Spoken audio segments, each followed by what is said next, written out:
Good evening, ghouls and fiends. Welcome once again to another edition of the Ministry of Horror. I'm your host, Tez, and we're back to our usual format of a recorded episode. It's been a blast the last week or so, producing content, doing a lot of streaming. We actually put on Patreon the very first edition of our Patreon exclusive show, 90 Slay Fiance, where once a month, me and my fiancée Victoria will watch a film that I've seen, but it's going to be a first time view for Victoria to get her insight on said film, and then we'll compare our scores at the end. So the very first episode was on the David Lynch classic Mulholland Drive, and if you want to watch that episode, be sure to join the Patreon at the appropriate tier. Patreon.com/Ministry of Horror. There is a clip currently out on socials, on TikTok, Instagram, and Facebook. Just search Ministry of Horror. And I will, over the next week or so, put on additional clips, but the full episode is available via Patreon. So be sure to check that out. I should also do, as part of my kind of general plugs, streaming on Twitch. We've been doing quite a bit of streaming recently, playing a lot of Dead Space. We've also played some Legend of Zelda Ocarina of Time on the N64 on our Retro Sunday streams. And we have finally finished Life is Strange Double Exposure this past Wednesday. So our Wednesday chill game will probably either be Dragon Age the Veilguard, which I have, or I am going to keep an eye on Lost Records, Bloom, and Rage. The only thing, the reason I haven't jumped straight into that, it's by the makers of Life is Strange, is because I believe it's only part one of the game. The second part unlocks in April, so I kind of feel, depending on the length of the game, maybe I'll just wait, and also the price will have gone down by then. So the Wednesday chill game, we'll have a look. We'll see. I'm sure that there's games that are already in my library or on Game Pass that can fill that Wednesday chill game void. Maybe jump into a new RPG. I've got plenty of Final Fantasy games on my hard drive, so we can always try one of those. I'm not sure.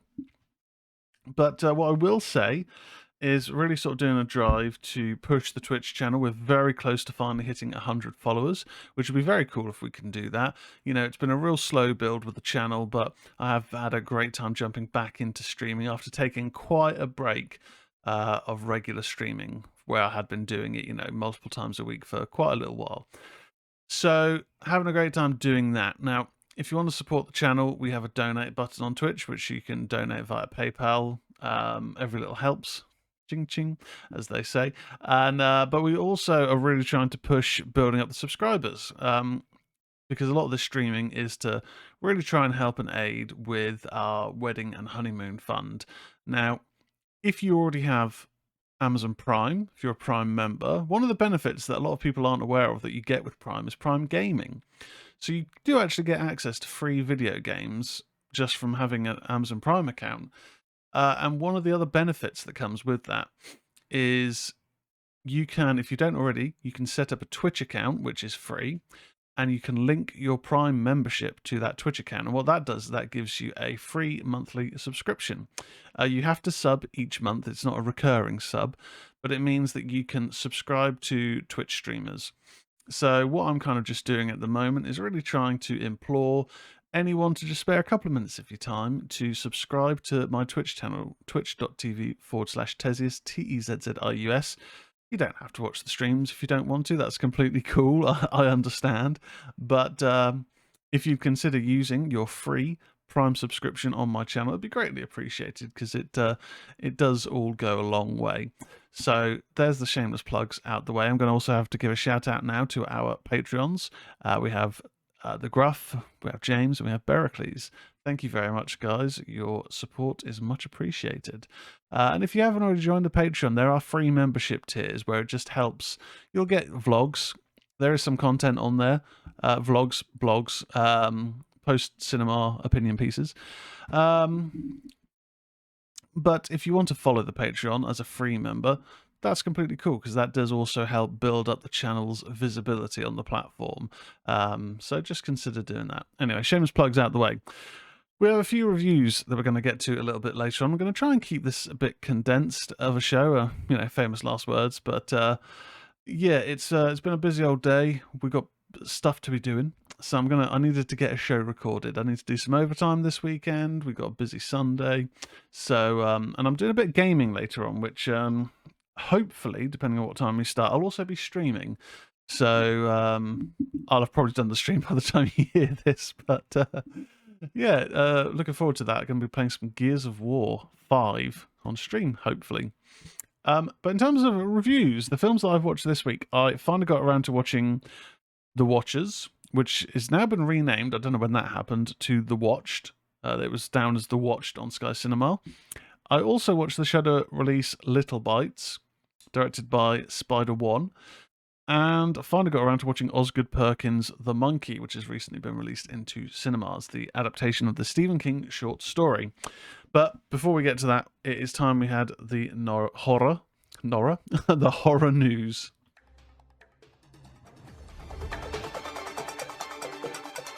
This is the news.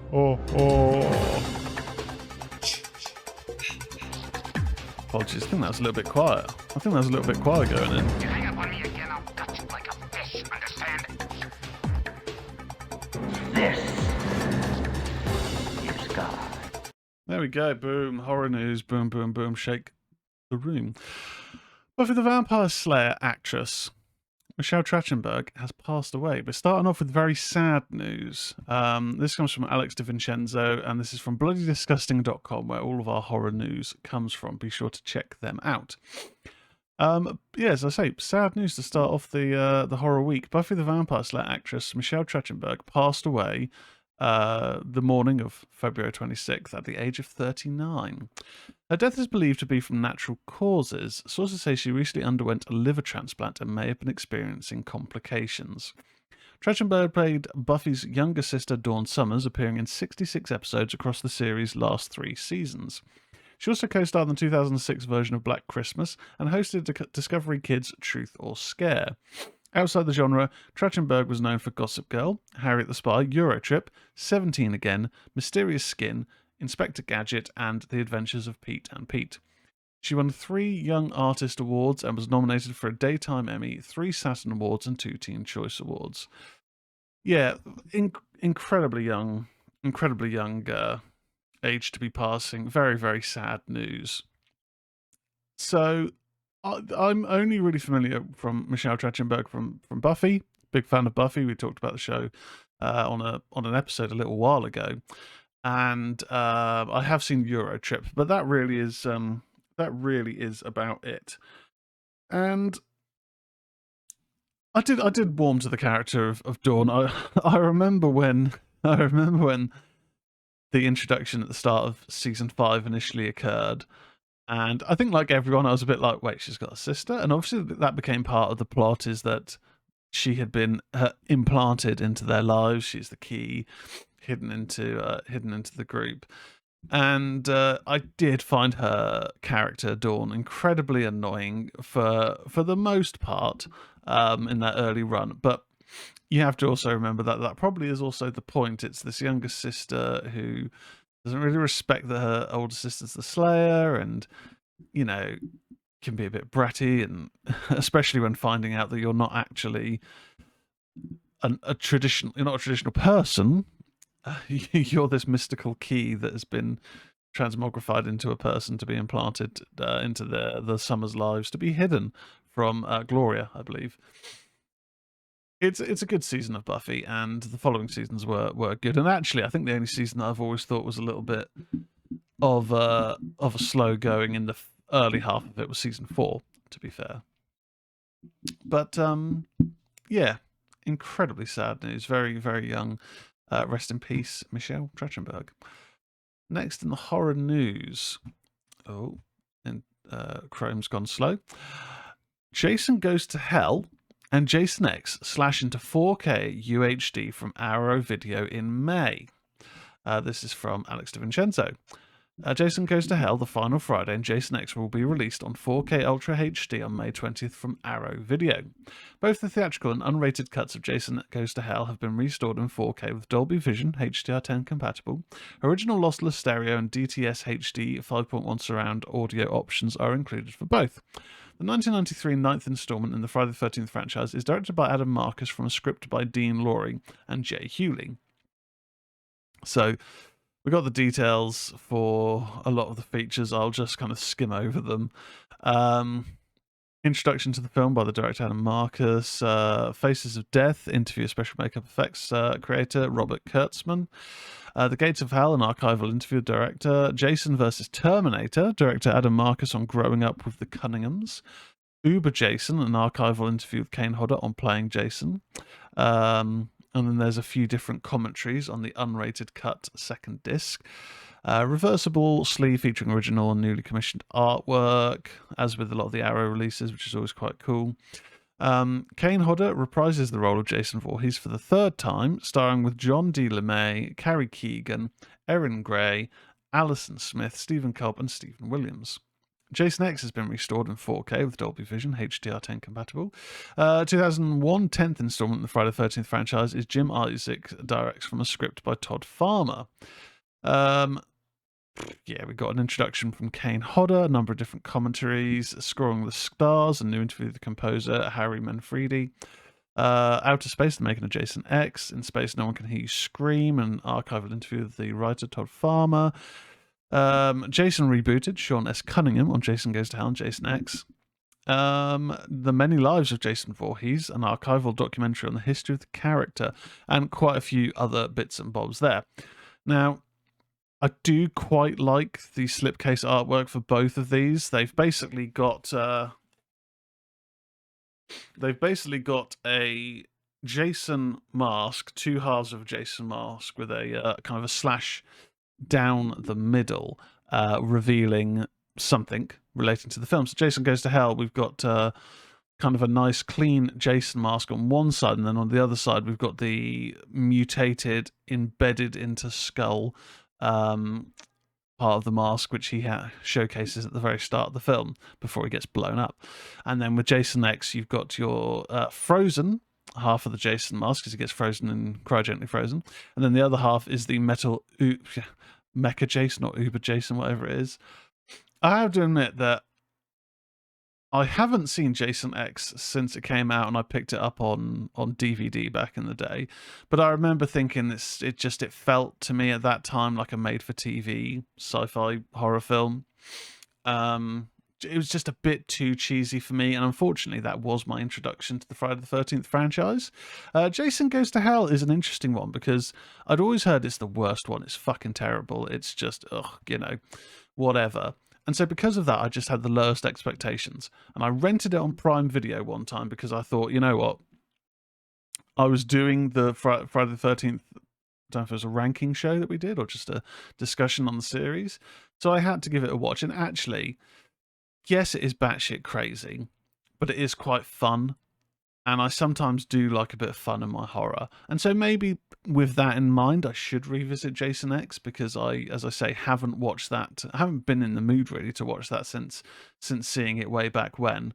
Arrow releases are always pretty good. I have recently become more of a Second Sight fanboy because I really do like the care and work they put into their collector's editions. Like, yeah, it's a bit pricier, but they are really nice. And I tend to buy films, and then if it's a particular month when money's tight, I sell them on eBay or CEX if I know that I'm not going to watch them again. But the Second Sight films, those releases, I just think, oh, I can't do that. They just look too nice. And Arrow, I do enjoy their releases. They are action packed with features and whatnot. But at least these ones have slipcases. I do like a slipcase. I think it's just because outside of that, when you compare a standard Blu-ray box to a Second Sight box with a number of things in it, it becomes hard not to feel a bit more tied to one than the other. But if these are priced reasonably, I would definitely like to add them to my collection. considering that I'd picked up last year the Friday the 13th box set, there was a really cheap release of films 1 to 8 via New Line Cinema, and it was less than £20 for 8 films on Blu-ray, but it obviously didn't include these 2 films. Or the remake, or Freddy vs. Jason. But in terms of the original run, let's say, I would definitely consider, if the prices aren't extortionate, picking up at least Jason Goes to Hell.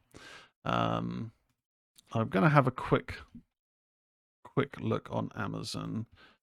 Jason Goes to Hell 4K. It's available on pre-order. Available on pre-order. Okay, so they do look like £30 a piece. I will keep an eye. I mean, I wouldn't mind adding them to my collection, but certainly not both of them at that price. That's a bit steep, in my opinion. But hey, if you're a completionist, if you do enjoy those films, or you just want to add them to your collection, in May they're getting released, so check them out. Next up, Trick or Treat Studios brings Maniac Cop, Leprechaun, Hellraiser, and more figures to the Toy Fair. John Squires writes up, the big winner of Toy Fair 2025 on the horror front may very well be Trick or Treat Studios, who brought some big-time surprises to the convention floor this morning.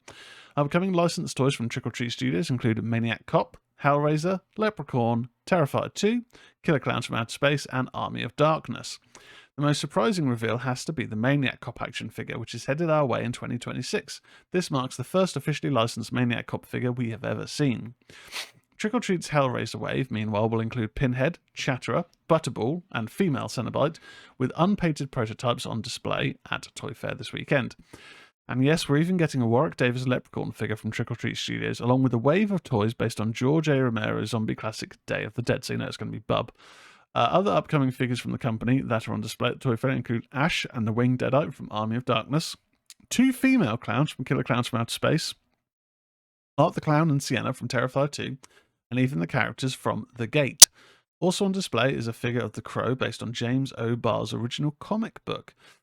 Okay. I mean, these are quite nicely detailed figures. I mean, I don't know a huge amount about figurines. I know obviously NECA, and you know when Todd McFarlane's had his releases over the years, which may have been under the NECA label. I'm not entirely sure. But the detail on these does look very nice. Yeah, the Hellraiser figures, the unpainted Hellraiser figures, the unpainted Warwick Davis's Leprechaun and Art the Clown do all look really well detailed. And yeah, there's Return of the Living Dead, there's Tarman. Don't know if it mentioned Return of the Living Dead. And then, yes, we have got the General, we've got the Jawless zombie, and also Bob the Clown. Bob the Zombie from Day of the Dead. And, there's the winged Cenobite from Army of Darkness. Looks very good. And Ash looks decent. Looks a little bit more like the artwork, you know, which is kind of over-exaggerated, cartoony than in the actual film. I would argue, if I'm nitpicking, of course. There's also Trick or Treat, Sam, the little sack-headed pumpkin boy, and then there's the original The Crow, which I've never read. So, yeah, if you're fans of figurines and collectibles, one to look out for with that studio. Next up, The Last Drive-In with Joe Bob Briggs Season 7 trailer and artwork revealed. Spencer Carness to guest on premiere. Alex DiVincenzo writes up, The Last Drive-In with Joe Bob Briggs returns for its 7th season next week, and we've got a new trailer and artwork to tide the mutant fam over. Season 7 adopts a monthly format, with a new double feature airing on the first Friday of every month on Shudder and AMC+. The episodes will be available on demand the Sunday after each premiere. The fun begins on March 7th with Ice Nine Kills frontman Spencer Charnas as a special guest. The season premiere will celebrate the 100th birthday of the first great American horror film, which is almost certainly the 1925 classic silent adaptation of The Phantom of the Opera starring Lon Chaney. If you're a horror fan, then you already know what we're celebrating. If you're not a horror fan, you'll want to watch anyway for our deep dive into American history, Briggs wrote on X. If you just love monsters, you want to tune in for the complete destruction of the handsome face of Spencer Charnas, lead singer of the metal band Ice Nine Kills, as we transform him into our version of the man who invented special effects makeup. He continues, and if you love European cinema, you'll want to stay up late for our second feature, which is so outrageous it was censored in every country that showed it, but never in the same way twice. Season 7 will also feature select holiday specials for a total of more than 30 horror films, new and old. Series artist Justin Osborne designed the fresh key art depicting Briggs and co-host Darcy the Mail Girl by a campfire. So I've made no secret that I do enjoy the format of The Last Drive-In. I've also made no secret of the fact that I do think it sucks for us here in the UK that we barely have now an episode per every other season available. They do upload the Last Drive-In with Joe Bob Briggs, the Just Joe segments, but I really feel that that's just, it just takes away from the event. Like, the whole point is to, you know, get your snacks in, get your drinks in, sit back, hear this horror history from a guy who knows his stuff, and Darcy the Mail Girl, and then just get some fun facts and some key information, and get stuck into the film. And then partway through, he normally has, you know, some really cool guest on or an interview or something to break up the film. And it just is unfortunate that at one stage we did have the entire seasons of it, but I'm assuming it's a licensing thing. Just means that we rarely get new episodes, at least. If not, we rarely get more than an episode a season, if that, which is very unfortunate. I do believe it must just be down to the licensing of what films that are shown on the episode that are already available in the UK territory on Shudder, for example, or Prime, but I assume it's on Shudder. So, yeah, good news for fans of the show. Makes no difference really for us in the UK, which is unfortunate. Rant over. Next up, Haley Joel Osment and more join Keke Palmer in The Burbs TV series. John Squires writes up, Joe Dante's late 80s dark comedy favourite, The Burbs, is getting a TV series adaptation from streamer Peacock, with Variety bringing the latest casting news this afternoon. Haley Joel Osment, RJ Kyler, Justin Kirks, Kyrie McAlpin, Danielle Kennedy, and Randy Oglesby have joined the cast as recurring guest stars. Previously announced, Keke Palmer, Mark Proshk, Jack Whitehall, Julia Duffy, Paula Pell, and Kapil Talwalkar are series regulars. Celeste Huey is adapting Dante's film for television. Set in present-day suburbia, The Burbs follows a young couple returning to the husband's childhood home. Their world is upended when new neighbours move in next door, bringing old secrets of the cul-de-sac to light, and new deadly threats shatter the illusion of their quiet little neighbourhood. Seth MacFarlane will executive produce, along with Brian Grazer of Imagine Entertainment. Joe Dante's original movie starred Tom Hanks, Carrie Fisher, Bruce Dern, Rick Ducommun, and Corey Feldman. The film centered on an overstressed suburbanite and his neighbors who have become convinced that the new family on the block is part of a murderous satanic cult. I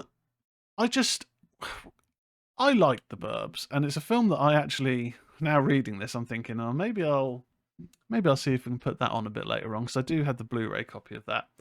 And it's just a fun little darkly comic slice of nostalgia. It has that tone of those 80s Tom Hanks films, but with a little bit of a sinister twist to it. Not full on horror, not full on thriller. It never veers too heavily into that, but it just has this unique tone to it throughout, where you've got this oddball cast of neighbours in this cul-de-sac who are all intrigued by the new family in town, who seem to keep themselves to themselves and have some odd nocturnal habits.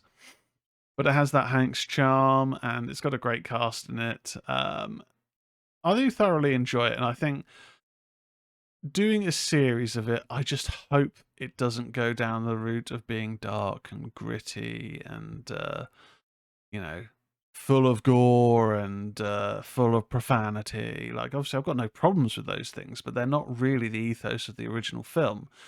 And I don't want it to fall into that trap that you sometimes get of the gritty, edgy, modern adaptation, where it just loses a lot of the charm and the appeal that was originally there.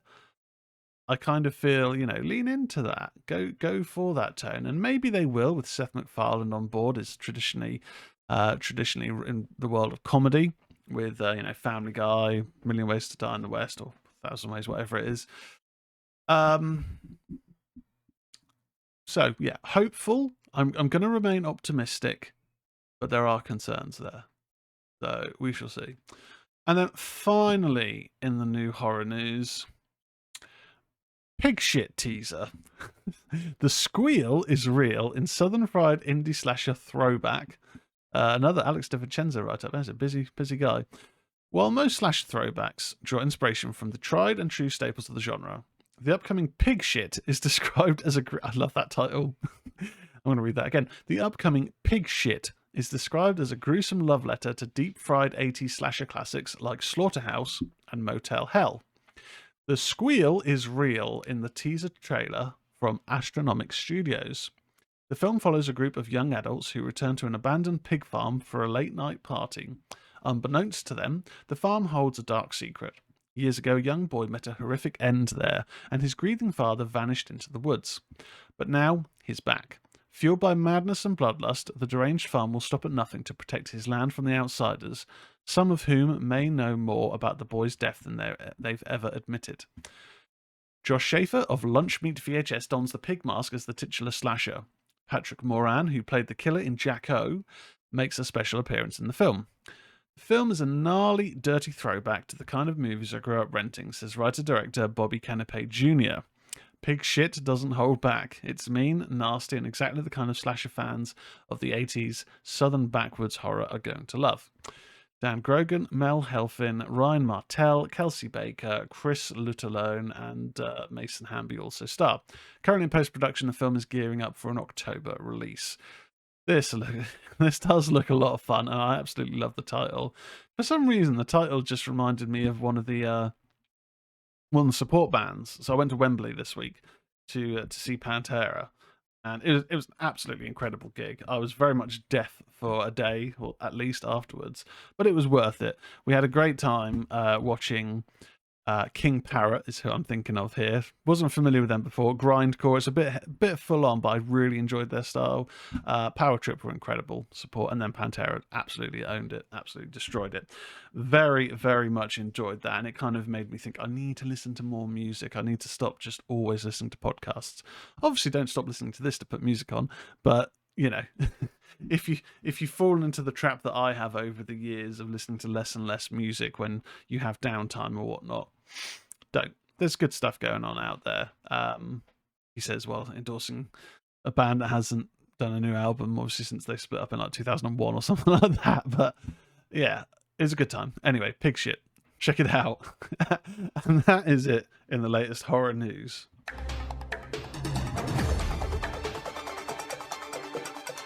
That was the news. Oh, oh, oh, oh, oh, oh, oh. You hang up on me again, I'll cut you like a fish, understand?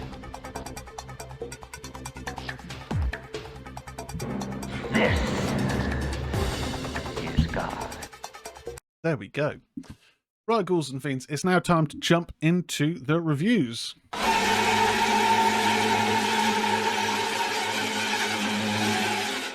And first up on the reviews, I finally got around to watching the 2024 American supernatural horror fantasy film The Watchers, or as I watched it, The Watched.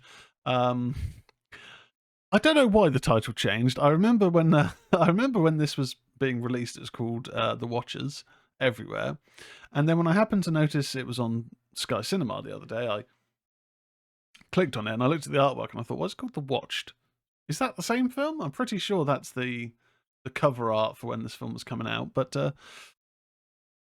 yeah, title's been changed. Anyway, as with all of our reviews on the Ministry of Horror, I'm going to talk a little bit about the plot of the film, not going into heavy spoilers, but just kind of going through the initial bits and bobs where available. I'll talk about my experiences with the film, give you the highs, the lows, and I'll give you a score out of 10. So, The Watched is written for the screen, directed by Ishana Night Shyamalan in her directorial debut, produced by M. Night Shyamalan, and based on the 2021 novel by A.M. Shine. It stars Dakota Fanning, Georgina Campbell, Olwen Fuhrer, and Oliver Finnegan, and follows Mina, a 28-year-old artist who becomes trapped in a vast, untouched forest in the west of Ireland. Seeking shelter, she becomes trapped alongside three strangers who are stalked by mysterious creatures every night. So, a man in the forest gets lost and appears to be killed when he is dragged underground. Dun dun dun. At a pet shop in Galway, an American named Mina is asked to deliver a golden conure parrot to a zoo near Belfast. Midway through the journey, her car breaks down in a forest. As she tries to find her way, she encounters a bunker and a woman who tells her to get inside if she wants to live. The woman, Madeline, is living in the coop with Chiara and Danielle. Shortly after nightfall, they all assemble in front of the coop's mirrored window for the Watchers. Madeline tells Mina that the Watchers will enjoy meeting her and that she will be safe if she follows the rules. The Watchers kill anyone outside the coop at night, and nobody must enter the burrows, the underground tunnels where the Watchers retreat during the day because of their aversion to sunlight. Okay, I think that's kind of enough to get into for now. So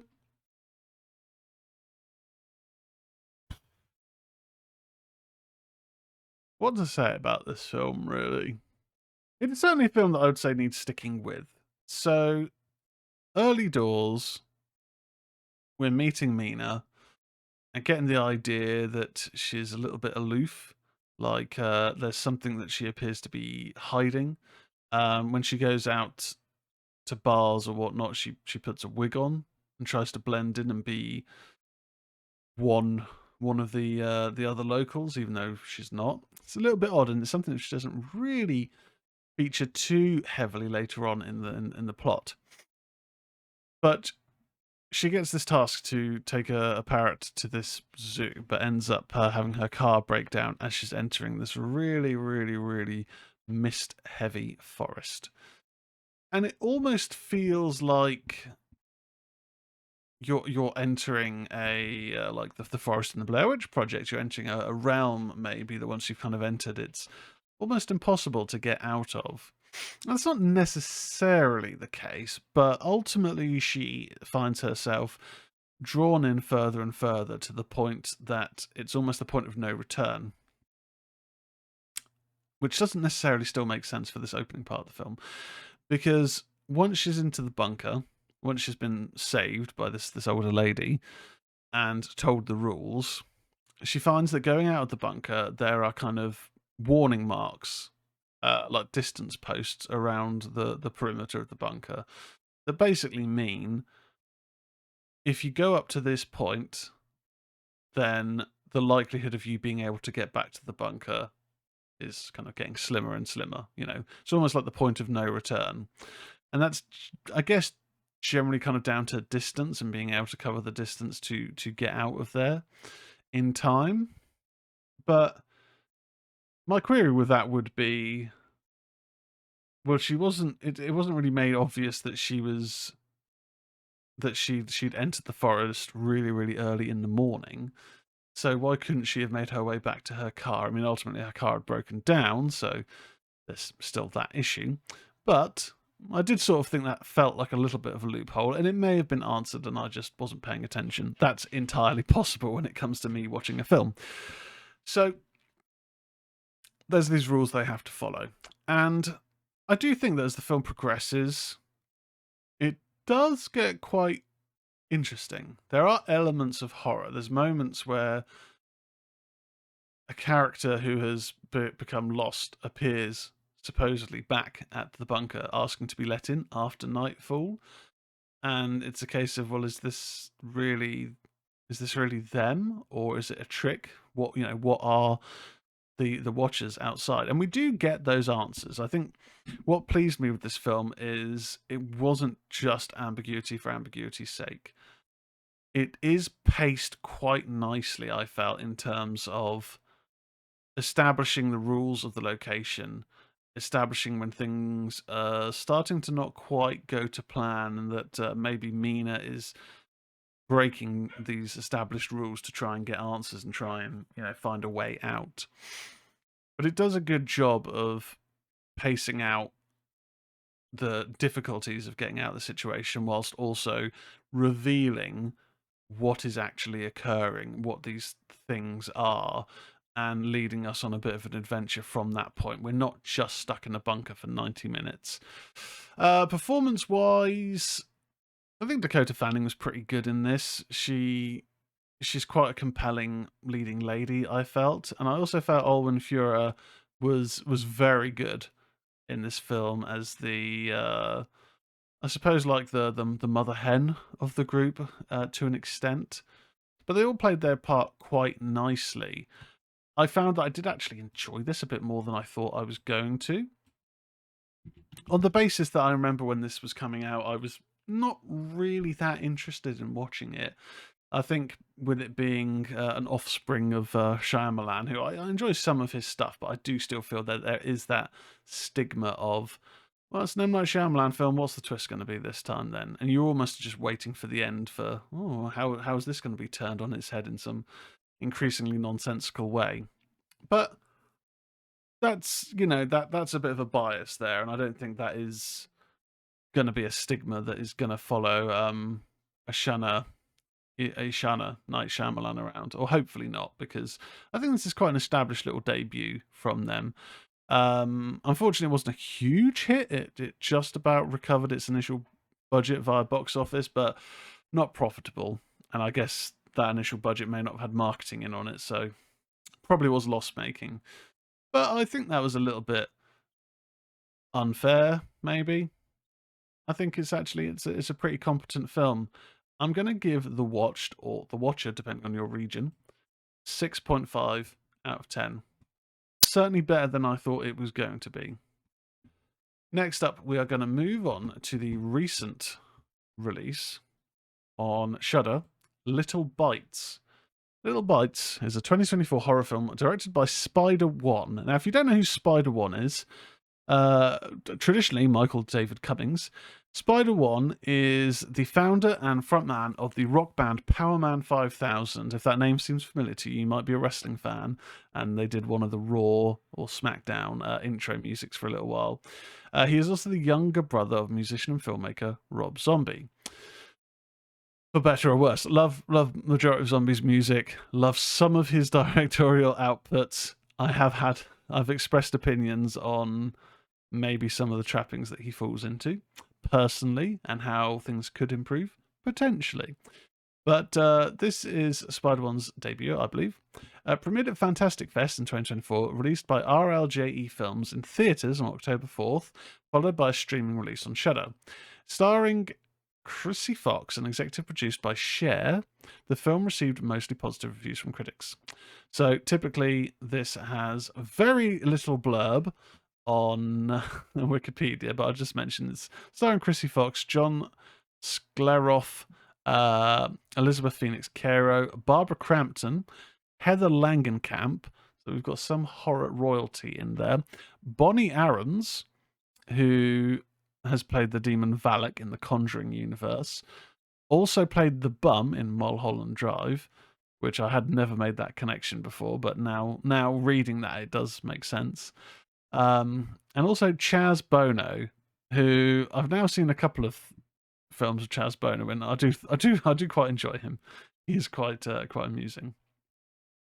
So the general gist is trying to get rid of a demon that torments her daughter Alice. Mindy Vogel decides to send her to live with her grandmother. So, do we have an IMDb page, and does that have any more information before I have to use my terrible memory? No.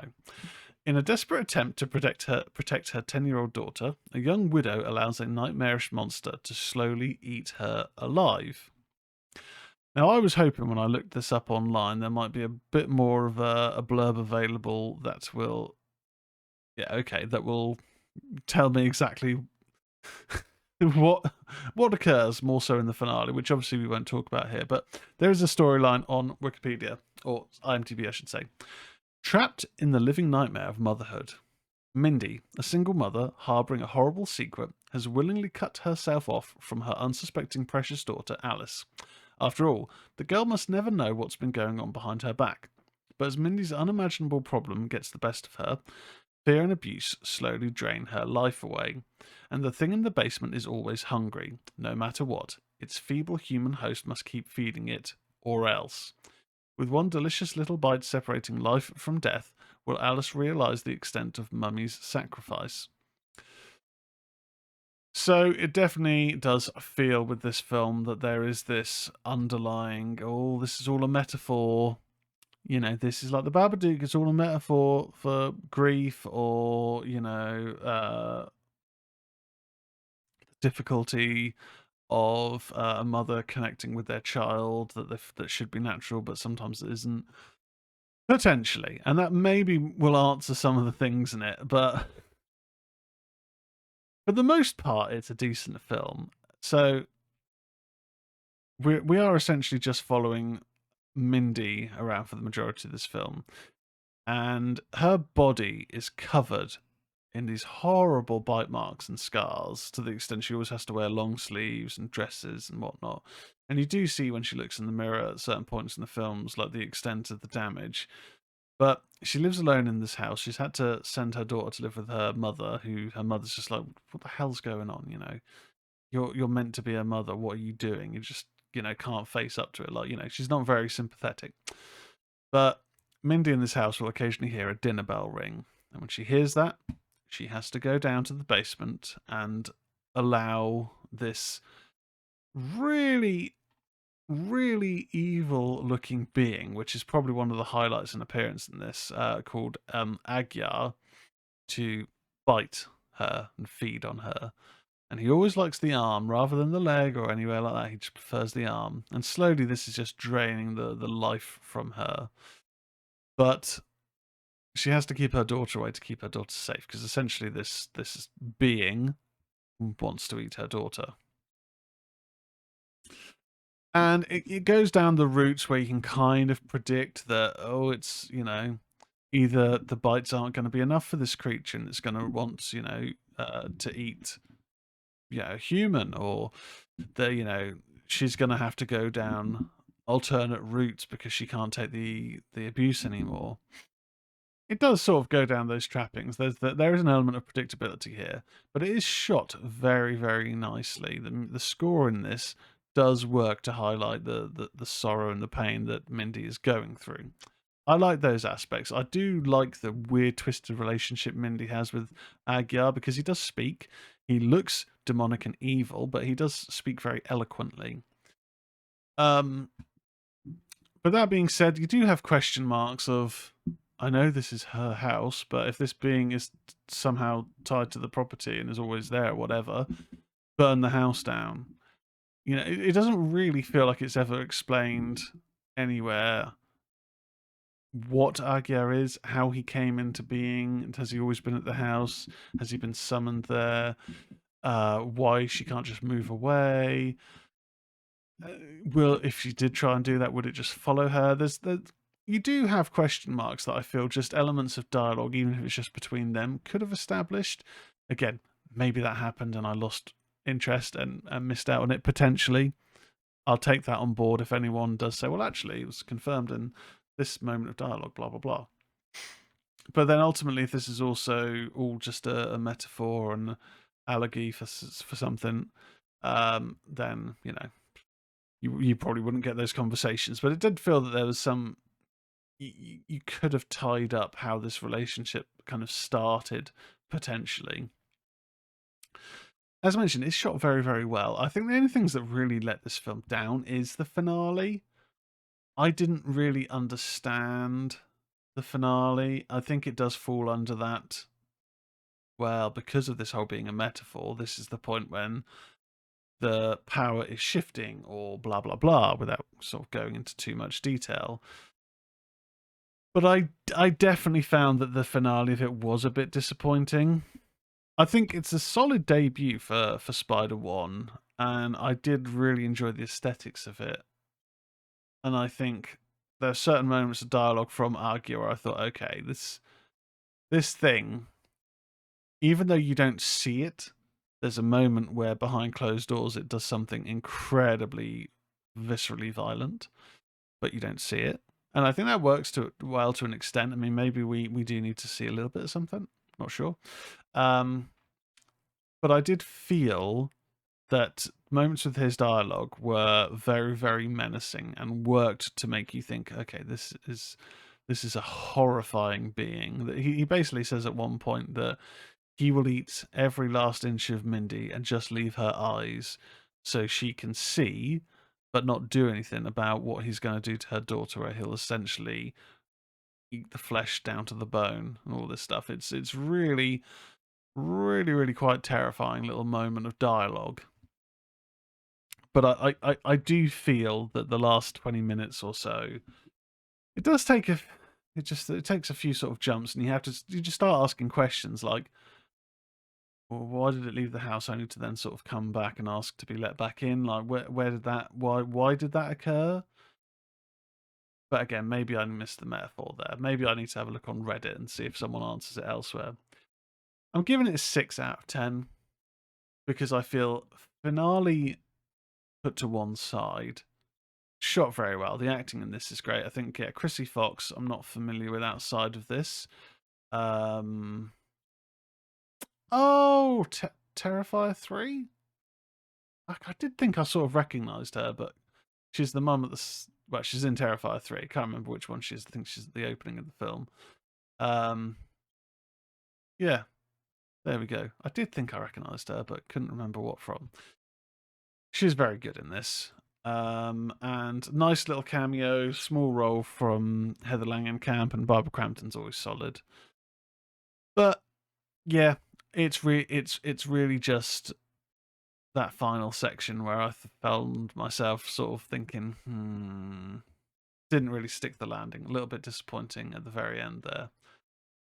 Little Bites, 6 out of 10. And then finally, the new release this week, went to the cinema to watch The Monkey. The Monkey is a 2025 American comedy horror film written and directed by Osgood Perkins. Based on Stephen King's 1980 short story, the film stars Theo James, Tatiana Maslany, Christian Convery, Colin O'Brien, Rohan Campbell. People recognise that name. Been in a film which we've said we're not going to discuss on the channel this year. Sarah Levy, Adam Scott, and Elijah Wood. It follows twin brothers whose lives are turned upside down by a cursed toy monkey that causes random horrific deaths around them. In 1999, Peter Shelburne attempts to return and destroy a drum-playing toy monkey at an antique shop. Before he can do so, the monkey plays its drums, and a chain reaction causes the shop owner to be disemboweled with a harpoon gun.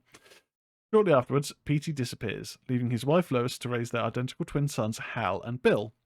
The twins eventually discover the monkey in a closet containing their father's belongings and wind its key. Later that evening, the monkey plays its drums while they're at a dinner. They're at a dinner, triggering the accidental decapitation of their babysitter Annie at a hibachi restaurant. Okay. So, as mentioned, this is a comedy horror. Now, if anyone has read the short story The Monkey, it's up there with some of Stephen King's best short stories. It is a really menacing little piece of horror novella. I think it's in, is it Night Shift or is it Skeleton Crew? Skeleton Crew, and it was also in the gallery booklet. And Skeleton Crew is a very, very good collection, very, very, very good collection of short stories by Stephen King. But there isn't a comedy tone, or not that I picked up in that original short story. So if you have any bias from reading that first, you'd have to leave that to the door, because tonally it is quite different. This isn't played massively for laughs. Like, it's not a ha-ha comedy. It's more of a black comedy horror film, because the deaths in this are ridiculous and insane. The main thing that I could say in regards to this film is